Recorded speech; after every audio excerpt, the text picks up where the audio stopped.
Kalian masih ingat PC yang kemarin ini kan? Di video ini kita bakal upgrade PC ini supaya lebih kencang dan lebih powerful lagi. Jadi bisa kita pakai untuk kerja berat. Kalian tahu nggak? Salah satu upgrade paling murah dan gampang adalah dengan kalian ganti casing. Dijamin PC kalian itu berubah total tampilannya. Meskipun sebenarnya komponen-komponen dalamnya itu sama. Selain itu, ini juga salah satu cara yang efektif untuk belajar rakit PC. Oke, kita lepas dulu ya komponen-komponen yang lama buat kita pindah ke casing baru. Prosesnya nggak ribet sih, kayak masang tapi dibalik aja. Pertama, lepas dulu kabel-kabelnya semua. Terus kita copot PSU-nya, jangan lupa dilepas bautnya. Dan terakhir kita bakal lepas motherboard-nya. Sama bautnya jangan lupa untuk dilepas. Oke, setelah itu langsung kita angkat aja. Dan untuk lain-lainnya nggak gua lepas sama sekali ya, karena ini bakal dipakai lagi di rakitan yang baru. Mulai dari CPU sampai coolernya dan memorinya. Nah, untuk casing yang baru, kita bakal pakai Tecware Nexus RT3.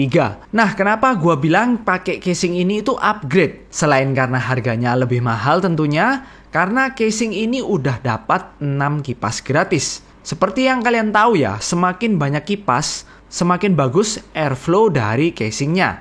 Jadi semakin adem dan performanya itu meningkat. Secara looks juga ini lebih keren ya, karena depannya udah tempered glass. Sampingnya juga full, atas sampai bawah tempered glass, dan cara bukanya itu di slide gini ya. Bagian atasnya juga udah ada tempat buat kipas dan ada dust filternya. Bagian kabel manajemennya juga super lega banget buat atur perkabelan. Kalian bisa lihat ya, ini tuh bakal enak banget ngaturnya karena ruangannya itu cukup luas. Dengan fitur sebanyak ini, gua ngerasa ini tuh murah banget case-nya. Apalagi kipas 6 bijinya ini udah ARGB semuanya. Kalian tahu sendiri mahalnya kipas dengan PWM dan ARGB. Kipasnya doang 6 biji aja harganya bisa 300.000 sendiri. Sedangkan casing ini harganya 500.000 udah dapat casing dan 6 kipas. Nah, komponen upgrade berikutnya adalah bintang dari rakitan ini. By the way, ini kotaknya aja ya yang 3080 Ti guys. Di dalamnya ini GPU upgradean kita. RTX 2060. Nggak ada alasan spesifik sih selain memang performanya kalau pakai ini bisa 2 kali lipat dari rakitan sebelumnya. Bahkan bisa lebih tergantung gamenya. Dan GPU ini udah ada ray tracingnya yang bakal berguna untuk pekerjaan lain. Nah, karena kita ganti ke GPU yang butuh daya 450 watt, kita juga harus ganti PSU-nya. Dan gua nggak berhenti bilang kalau PSU itu harus bagus. Jangan pakai PSU abal-abal. Dan kebetulan ini ada PSU yang harganya super terjangkau meskipun dayanya itu udah 550 watt. Ini namanya Segotep BN550W. Garansinya udah panjang banget dan ini udah 80 plus bronze. Nah, gua bakal tampilin tier listnya ya. Kita bisa lihat dia itu masih masuk 5-6 besar PSU di bawah 600.000. Dan tier list ini terpercaya banget dari Sultan Murad karena beliau sangat berpengalaman di bidang elektronik bertahun-tahun. Kabel-kabelnya juga udah flat semua ya, warna hitam, jadi ngaturnya itu gampang dan looks-nya rapi banget. Komponen upgrade berikutnya, karena sebelumnya kita itu cuman pakai SSD SATA yang lawas kayak gini ya, pasangnya itu ribet dan banyak banget kabelnya. Nah, ini bakal kita upgrade pakai SSD M2. Ini dari brand Netak ya, udah lebih kenceng dari SSD SATA biasa. Dan ini ukurannya super mini. Kapasitasnya juga kita upgrade 4 kali lipat. Kalau yang sebelumnya 128, ini di 512 GB.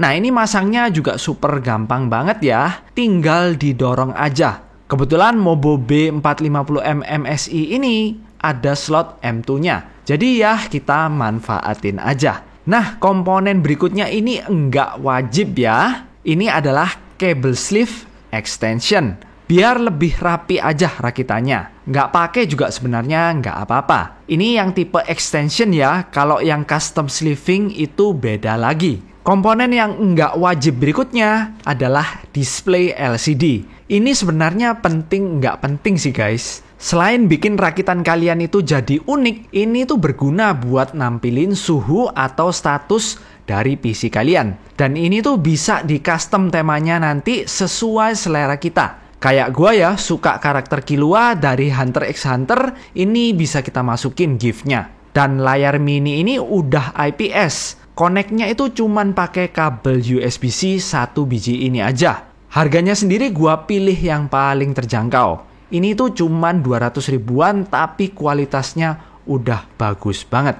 Oke, jadi itu tadi part-part upgrade-nya. Langsung aja kita rakit. Dan ini bakal lebih gampang ya, karena ini satu set motherboard-nya udah kerakit. Tinggal kita taruh ke dalam casing-nya.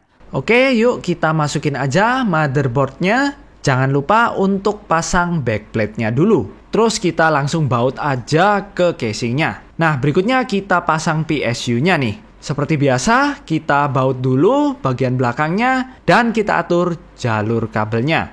Kita rapiin kabel yang enggak kepake, terus kita colokin yang bisa dipasang dulu. Nah, kali ini rakitannya juga nggak ribet karena salah satu yang paling rumit itu sebenarnya ngatur kabel kipas, guys. Tapi di casing Techwear ini kipasnya udah diatur semua ya. Ini udah daisy chain atau sambung menyambung dan ini tinggal satu colokan PWM sama ARGB. Jadi ini doang yang perlu kita colokin. Jujur ya, ini ngehemat waktu banyak banget. Oke, langsung aja kita sambungin ke controllernya. Kita masih pakai controller Segotep yang di rakitan sebelumnya ya. Nah, next kita pasang komponen upgrade yang terpenting nih, yaitu GPU RTX 2060-nya. Oke, langsung aja kita coba masukin ke slot PCIe-nya ya. Sampai bunyi klik. Kalau udah masuk, jangan lupa untuk dibaut. Terakhir, jangan lupa untuk pasang kabel 8 pinnya. Nah, di sini gua cek clearance bagian bawahnya ya, karena GPU-nya itu terlalu mepet sama bagian bawah. Jangan sampai kabelnya itu nyantol di kipas. Nah, setelah gua rakit ternyata memang kabelnya itu kena kipasnya terus ya. Makanya gua kasih kabel COM supaya kabelnya enggak nyantol lagi. Nah, berikutnya nih, kita pasang monitor sensornya. Sejujurnya gua masih bingung nanti masangnya ini di bagian kiri sini atau di bagian kanan. Karena kabel Type-C-nya perlu gua atur untuk routing ke belakang buat nyolok ke port USB-nya. Oke, jadi ini komponen terakhir yang perlu kita pasang.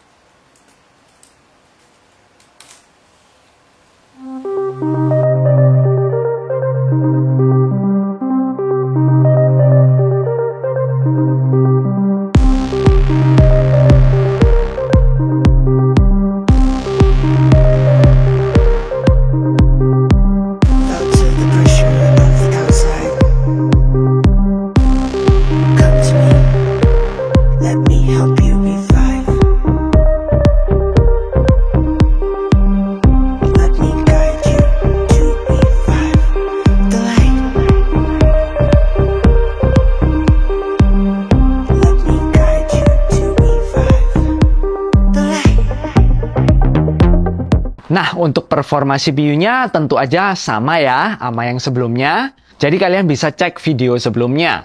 Tapi karena ini kita upgrade pakai GPU yang lumayan bagus, jadinya rakitan ini bisa banget diajak kerja berat, edit video, atau live stream. Kalau sebelumnya buat edit video itu patah-patah di timelinenya, begitu ditambahkan GPU ini langsung lancar banget. Sama sekali nggak ada patah-patah. Dan untuk ngerendernya juga cepet banget. Ngerender video berat sekitar 7 menit, itu rendernya cuman makan waktu 1 menit 40 detik. Mantap banget ya. Nah, sekarang kita tes untuk main game. Bedanya tentu seperti bumi dan langit ya. Gua tunjukin gameplaynya biar kalian bisa lihat performance-nya setelah di-upgrade. Dari game Cyberpunk ini bisa kita lihat kalau performanya itu 2 kali lipat. Sebenarnya lebih sih, karena presetnya aja udah beda ya. Low sama medium. Jadi memang upgrade ini membawa perubahan yang jauh banget. Kita bahkan bisa main di preset ray tracing juga dan gampang banget dapat 60 fps. Di game controls juga cerita yang sama ya. Bahkan FPS-nya bisa 3 kali lipat tuh. Padahal udah pakai preset medium dan ray tracing ya di RTX 2060. Bedanya ya not even close ya guys ya.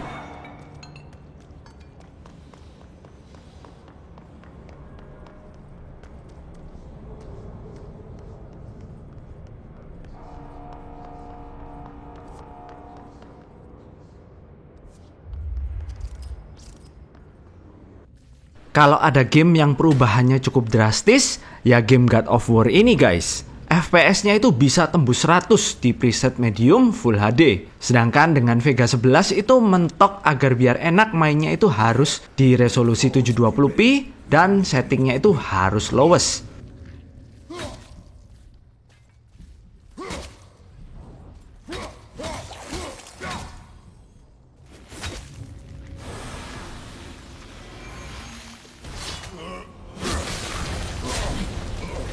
Jump point! Right! Look out! Here they come! Stay behind me and protect our flank! Yes, sir! Terakhir, game yang lumayan seru dan kita bisa lihat gimana bagusnya grafik dari RTX 2060 ini. Ratchet & Clank nyaman banget di preset high dapat 70-an FPS. Sorry kalau nggak ada suaranya, sedikit ada kendala pas ngerekam.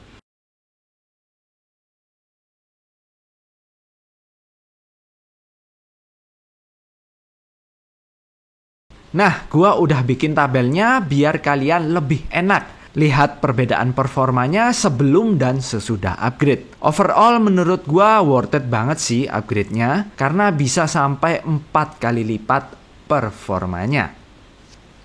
Oke, jadi berapa nih total upgrade-nya? Enaknya gua tampilin aja ya. Jadi total upgrade kita di bawah 4 juta sedikit. Tapi kalau kalian pengen rakitan kalian lebih cakep, ya tambahin sedikit lah ya buat display monitor PC-nya sama sleeve cable-nya. Kalau kalian mau cashback sedikit, kalian bisa jual casing sama PSU yang lama. Tapi kalau kalian mau rakit dari awal, ini bakal sekitar 7 jutaan sih. So, gimana menurut kalian upgrade-nya? Bagus atau enggak? Worth it atau enggak? Mungkin kalian bisa komen ya di bawah. Ya, di video ini gue lebih tunjukin aja ya kalau kalian upgrade itu kayak gimana. Ya, simulasi biaya dan simulasi komponennya kayak tadi itu. Oke, buat kalian yang suka videonya, boleh banget beli komponennya di Product Tag ya. Udah gua taruh di sini. Atau kalian bisa cek di deskripsi. Jangan lupa di like dan di subscribe. Div ini pamit dulu.